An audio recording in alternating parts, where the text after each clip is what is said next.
ಕೊನೆ ಪ್ರಶ್ನೆ, ವಿಷ್ಣುವರ್ಧನ್ ಸಮಾಧಿ ಇದ್ದ ಜಾಗವನ್ನು ಈಗ ಅರಣ್ಯ ಇಲಾಖೆ ವಾಪಸ್ ಪಡೆದಿದೆ, ಆದರೆ ಅದನ್ನು ಸಮಾಧಿಗೆ ಇಲ್ಲಿ ನೋಡಿ ಬಹಳ ಸೂಕ್ಷ್ಮವಾಗಿ ಜವಾಬ್ದಾರಿಯಿಂದ ಮಾತಾಡ್ತೀನಿ ನಾನು. ಭಾಳ ದೇಶದಲ್ಲಿ ಒಂದು ಪ್ರೋಟೋಕಾಲ್ ಅಂತ ಇರುತ್ತೆ.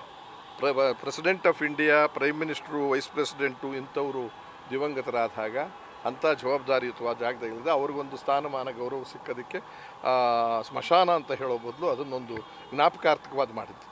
ಇಲ್ಲಿ ಕಲಾವಿದರಿಗೆ ಅಕಸ್ಮಾತ್ ಮಾಡೋದೇ ಇದ್ದರೆ ಒಂದು 10-15 ಎಕರೆ ತಗೊಂಡು ಸತ್ತವ್ರಿಗೆಲ್ಲರಿಗೂ ಕೊಡಬೇಕಾಗಿ ಬರುತ್ತೆ. ಆದರೆ ಕೆಲವ್ರಿಗೆ ಕೊಟ್ಟು ಕೆಲವ್ರಿಗೆ ಬಿಡೋದ್ರಲ್ಲೂ ಕೂಡ ಅರ್ಥ ಇಲ್ಲ ನನ್ನ ಲೆಕ್ಕದಲ್ಲಿ. ಆಗೋಗಿದೆ ಇವತ್ತಿನ ದಿವಸ. ಡಾಕ್ಟರ್ ರಾಜ್ಕುಮಾರ್ ಅವರು ದೊಡ್ಡ ವ್ಯಕ್ತಿಗಳು, ನಾವೇನು ಮಾತಾಡೋಂಗಿಲ್ಲ.